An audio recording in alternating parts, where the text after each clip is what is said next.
Aline Brachet de l'agence AEF. Est-ce que j'ai bien compris vos 5 propositions, est-ce que vous pouvez revenir plus précisément sur le volet financement pour comment vous imaginez la sortie de la situation financière de l'entreprise?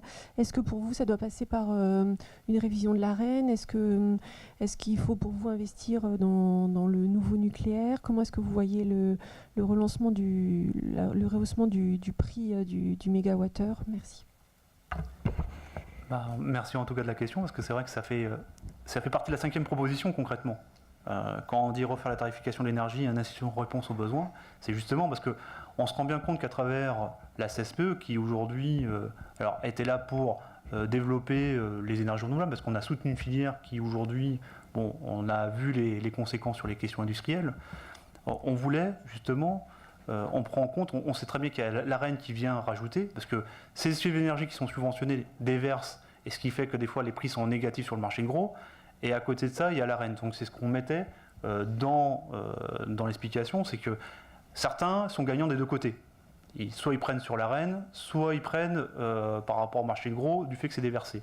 Donc c'est pour ça qu'on parle de refondre complètement la tarification et donc de sortir du marché, parce que pour justement structurer vraiment une tarification qui soit juste et d'intégrer l'ensemble des coûts. Parce que là, à l'heure actuelle, on peut aider une filière, subventionner une filière, parce qu'aujourd'hui même la question du stockage elle est posée et c'est les mêmes débats qu'il y a sur est-ce qu'on va se faire rémunérer la régulation système par le stockage ou la delta du prix entre le moment qu'on nous rémunère et puis l'écrêtement.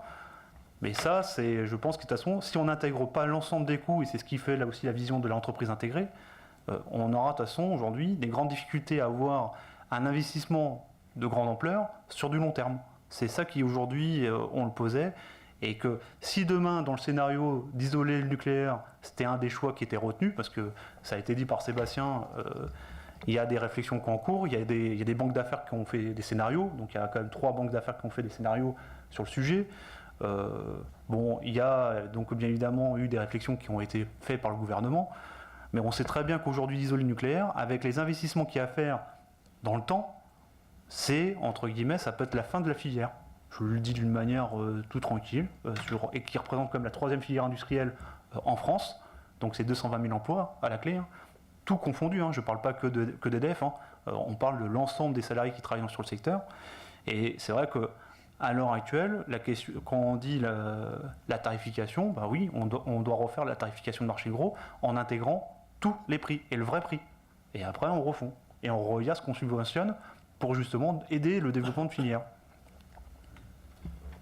En complément, je crois que ce que Julien vient de terminer sur la question du signal prix, on voit bien aujourd'hui que les prix de l'électricité sont totalement anarchiques sur le marché de gros. On arrive dans des situations où les prix arrivent à 25 € il y a quelques années, aujourd'hui ils sont à 50, on parle du même produit. Aujourd'hui, comment fait un investisseur, quel qu'il soit, pour investir sur 40, 50 ou 60 ans, s'il n'a pas de garantie sur le prix auquel il va vendre son électricité? C'est indispensable de le dire. Qui va investir un seul centime? Et la question qui se pose, c'est qu'il ne s'agit pas d'effet d'éviction en disant il y en a un qui sait faire pour moins cher, c'est lui qui aura la place, parce que dans un système libéralisé, c'est ce qu'on va dire. Sauf que ça ne marche pas comme ça. Aujourd'hui, personne ne peut investir un centime s'il n'a pas de garantie de prix à long terme. Aujourd'hui, les seuls qui ont des garanties de prix à long terme, c'est les producteurs éoliens et photovoltaïques, notamment, mais ce sont les seuls à avoir des garanties de prix. D'ailleurs, ça leur donne un deuxième avantage compétitif, parce qu'ils ont des coûts de financement qui sont beaucoup moins élevés que sur les filières conventionnelles. Et ils arrivent à trouver des capitaux beaucoup plus facilement que sur un projet nucléaire ou thermique, soit dit en passant. Donc il est quand même nécessaire d'envoyer le modèle de fixation du prix de marché de l'électricité en Europe est totalement dysfonctionnel et ne permet pas de faire fonctionner, au-delà de la filière nucléaire, le secteur de l'énergie en général. Comme l'a dit aussi Julien, ceux qui investissent, à certains moments gagnent de l'argent, mais à d'autres moments en perdent. Et ceux qui n'investissent jamais en gagnent toujours. C'est une des difficultés et c'est ce qu'on a constaté ces dernières années. Donc ça peut poser question aussi. Et sur les scénarios de scission, enfin, je crois qu'en fait, il faut bien arriver à distinguer les motivations qui ont pu être apportées à certains moments.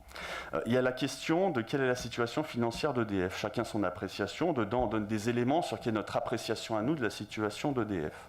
Ensuite, il y a la question de est-ce qu'il y a besoin de séparer l'entreprise pour re-réguler. Nous, on pense qu'il n'y a pas besoin de scissionner l'entreprise pour re-réguler le marché de l'électricité. Et troisièmement, je crois que c'est Emmanuel Macron lui-même qui l'avait dit quand il était encore ministre, il disait « ça permettrait de mettre fin aux contradictions entre l'État régulateur et l'État actionnaire ». Enfin, on ne va quand même pas bousiller une entreprise de 65 000 salariés pour régler les problèmes de contradiction interne du gouvernement. Donc, c'est quand même c'est par cette porte d'entrée-là, nous, qu'on veut vous mettre le débat. Et on pense qu'il y a beaucoup d'autres problèmes à régler et que finalement, la structure d'EDF n'est qu'un sujet soit cosmétique, soit plein d'arrière-pensées qui sont pour tout sauf pour l'intérêt général.